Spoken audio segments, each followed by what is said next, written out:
नमस्कार मित्रों, मेरा नाम गौरव भारतीय द्विवेदी है और वर्तमान समय में मैं आपको जो लास्ट टाइम था मैंने हिस्ट्री की क्लास के बारे में आपको कुछ जानकारी दी थी। जो हमारा मुगल एम्परर्स का चैप्टर था तो फर्स्ट पार्ट उसके विषय में जानकारी आपको उपलब्ध कराई थी। तो this is the second part. आज हम जो उसका सेकंड चैप्टर है या इसका कहते सकते सेकंड पार्ट है वो आज हम उसके विषय में आपसे डिस्कस करेंगे। जैसा कि आप सभी जानते हैं कि मुगल एम्परर भारत में कहीं ना कहीं एक ऐसा एम्पायर था, मतलब मैं मुगल एम्परर्स की बात कर रहा हूँ, शासकों की बात कर रहा हूँ, मैं एक एम्पायर की बात कर रहा हूँ यहाँ पर। तो मुगल एम्पायर एक लंबे समय तक चलने वाला शासन प्रक्रिया भारत में रही है जो मध्यकाल इतिहास में बहुत लंबे समय तक छाए रहे। हमने पार्ट 1 में बात की थी बादशाह बाबर से लेकर के औरंगजेब तक, जो 1526 टू 1707 तक एक चला था इनका टाइम। आज हम बात करेंगे उत्तरवर्ती मुगल बादशाहों की, वो मुगल बादशाह जो औरंगजेब के बाद आए और जिनके बारे में ज़्यादा जानकारी नहीं मिलती। तो आज उन विषयों में हम बात करेंगे। तो पहले उनकी एक इंडेक्सिंग जान लेते हैं, फिर उन पर चर्चा भी करते हैं। औरंगजेब के पश्चात उनके जो बेटे हैं वो बहादुर शाह प्रथम, वो 1707 टू 1712 तक बताना चाहेंगे। 1707 टू 1712 तक मुगल बादशाह रहे। उसके बाद आपको बताना चाहूँगा जहादर शाह जो 1712 टू 1713 तक मुगल एम्परर रहे। और उसके पश्चात फर्रुखसियर जो 1713 से लेकर के 1719 तक मुगल एम्परर रहे। इस दौरान दो और बादशाह बनते हैं 1719 में, जिसमें रफ़ी-उद-दौला और शाहजहाँ सेकंड, लेकिन ये कुछ समय के लिए बनते हैं जिनका ज़्यादा विषय जानकारी प्राप्त नहीं होती है। उसके पश्चात 1719 से लेके 1748 तक मोहम्मद शाह मुगल एम्परर बनते हैं और 1748 से लेकर के 1754 तक अहमद शाह मुगल एम्परर बनते हैं। 1754 टू 1759 तक आपको बताना चाहूँगा आलमगीर सेकंड मुगल एम्परर रहते हैं और 1759 टू 1807 तक शाह आलम सेकंड मुगल एम्परर रहते हैं।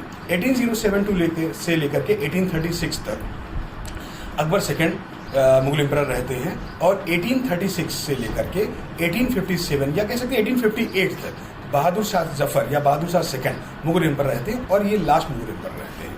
अब इनके विषयों में मैं कुछ जानकारियाँ आपको देना चाहूँगा कि ये होता मतलब ये उत्तरवर्ती मुगल बादशाह हैं, इनके बारे में बाबर और क्या कह सकते हैं हुमायूं, अकबर, जहांगीर और शाहजहां या औरंगजेब जैसी जानकारियाँ नहीं उपलब्ध हैं, क्योंकि वो जो एक टाइम था सिक्स एम्परर्स का वो बिल्कुल अलग था और ये बिल्कुल अलग था। क्योंकि वो जो सिक्स एम्परर्स थे उन लोगों ने एक पूरी तरीके से उत्तर भारत पर शासन करने का प्रयास किया और लगातार प्रयास करते रहे, जिससे चीज़ें उनको प्राप्त होती गई।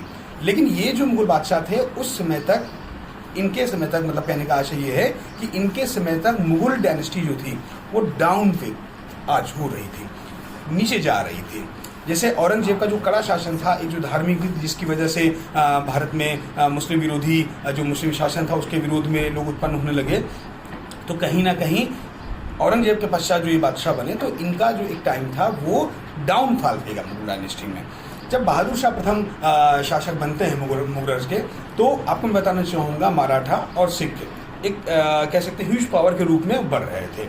बहादुर शाह के बाद जब हम जहादर शाह पे आते हैं तो जहादर शाह को समय ही नहीं मिलता है, वो जो पॉलिटिक्स होती है दरबार की उसी के शिकार हो जाते हैं। उसके बाद फर्रुखसियर का जो शासन आता है उसमें थोड़ा सा स्ट्रॉन्ग करने की कोशिश करते हैं, लेकिन सैयद बंधुओं की उपस्थिति कहीं ना कहीं फर्रुखसियर को डाउन करती है। हालांकि इसमें मराठा में बालाजी विश्वनाथ का प्रवेश मराठाओं की शक्ति को उभारता भी है। फर्रुखसियर के पश्चात मोहम्मद शाह जो बादशाह बनते हैं वो नाम मात्र के बादशाह होते हैं। उनके दौर पे मैं आपको बताना चाहूँगा मराठाओं में बाजीराव प्रथम, बाजीराव सेकंड और भी कई ऐसे लीडरान हैं, मतलब ऐसे कई लीडर्स हैं जो भारत में क्षेत्रीय शक्ति के रूप में उभर रहे हैं। और ये भी कहना चाहूँगा कि अहमद शाह के टाइम पर जो नादिर शाह का आक्रमण हुआ है 1739 में भारत पे, तो वो कहीं ना कहीं मुगल डायनेस्टी के लिए एक डिस्ट्रॉयर था कि अब मुगल एम्परर्स में वो ताकत नहीं रही कि वो अपनी सत्ता को बचा सकें, क्योंकि नादिर शाह अफगानिस्तान के रास्ते भारत आते हैं और दिल्ली पे कब्जा करते हैं, दिल्ली पे शासन करते हैं, तख्त ताउस कोहिनूर लेके चले जाते हैं और मुगल एम्परर्स कुछ नहीं कर पाते हैं। तो मैं ये बताना चाहूँगा कि अहमद शाह का शासन कहीं ना कहीं सिर्फ और सिर्फ एक सिंबॉलिक शासन था, कहीं भी मुगलिया ताकत नहीं दिख रही थी।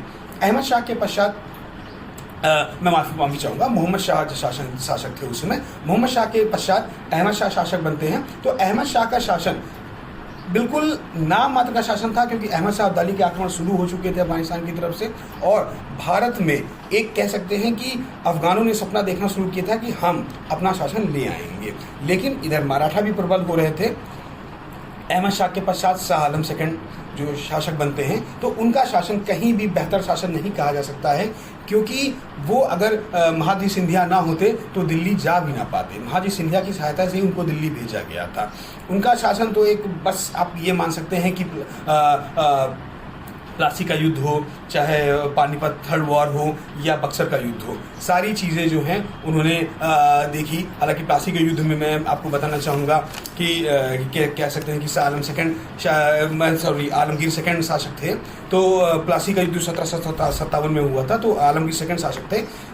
1759 से शाह आलम का शासन आता है। तो शाह आलम के शासन में हम देखते हैं पानीपत का तृतीय युद्ध हो या बक्सर का युद्ध हो, और दोनों ही युद्धों में, एक युद्ध में मराठा पराजित होते हैं और एक युद्ध में खुद शाह आलम और बंगाल के नवाब और अवध के नवाब मिलकर अंग्रेजों को नहीं हरा पाते हैं। तो कहीं ना कहीं मुगलिया इंपरर पूरी तरीके से डाउनफॉल पर चले जाते हैं।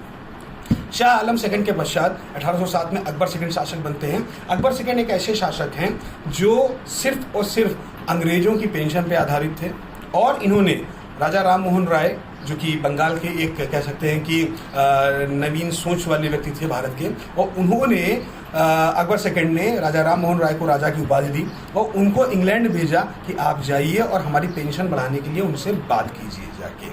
अब आप सोचिए कि ये हैसियत हो चुकी थी मुगल एम्परर्स की कि वो अंग्रेजों के पास अपने रिप्रेजेंटेटिव भेज रहे थे कि मेरी पेंशन बढ़ाइए। 1836-37 में इनकी डेथ होती है, और इनके बेटे बहादुर शाह जफर यानी कि बहादुर शाह सेकंड मुगल शासक बनते हैं। और उनके पश्चात आप ये जान लीजिए कि मुगलिया रियासत लगभग ख़त्म हो चुकी थी, क्योंकि उसी दौरान 1857 में भारत में एक स्वतंत्रता का गदर हो जाता है, जिसके सेना नायक के रूप में उभरने का प्रयास करते हैं, लेकिन सफल नहीं होते हैं, और अंग्रेजों के द्वारा इनके बेटे और इनके ग्रैंडसन्स की हत्या कर दी जाती है और इनको गिरफ्तार करके रंगून भेज दिया जाता है, जहाँ इनकी डेथ हो जाती है, और यहीं से मुगल शासन समाप्त हो जाता है। प्रयास मैंने किया मुगल्स की पूरी जानकारी आपको देने की, और कोशिश करूंगा कि इसमें आपको अच्छा भी लगे, कि आप इसको समझें भी। आगे भी मैं ऐसे ही प्रयास करता रहूंगा, और आगे जो हमारा कह सकते हैं कि टॉपिक रहेगा वो रहेगा 16 महाजनपद, जो कि एंशिएंट हिस्ट्री का पार्ट रहेगा। तो मैं उसके विषय में भी यही कहूँगा कि वो भी एक पूरी कोशिश करूँगा कि अच्छे से अच्छी तरीके से उसको तैयार किया जाए। बाकी मुगलिया मैं आपको दोबारा बताना चाहूँगा, क्योंकि मैं इसको अब समाप्त कर रहा हूँ यहाँ से। तो हमने 1526 से लेकर 1857 तक का जो उनका इतिहास पढ़ा है, तो उसमें बाबर, हुमायूं, अकबर, जहांगीर, शाहजहां, औरंगजेब, बहादुर शाह प्रथम, जहादर शाह, फर्रुखशियर, मोहम्मद शाह, अहमद शाह, शाह आलम सेकंड, आलमगीर सेकंड, फिर शाह आलम सेकंड, अकबर सेकंड और बहादुर शाह सेकंड। ये मुगलिया बादशाह हैं जिनके बारे में मैंने आपको जानकारी दी। और मुगली रियासत लंबे समय तक उत्तर भारत में शासन करती रही, और उनकी कई पॉलिसीज़ को हमने फॉलो भी किया। हालांकि अगर औरंगजेब की धार्मिक नीति इतनी कट्टर ना होती तो ये रियासत आगे भी बढ़ सकती थी। तो इन्हीं शब्दों के साथ मैं आपको नमस्कार कहता हूँ, और मैं आपसे निवेदन करूँगा कि हमारे चैनल को लाइक और सब्सक्राइब ज़रूर कीजिएगा। नमस्कार, जय हिंद, जय भारत।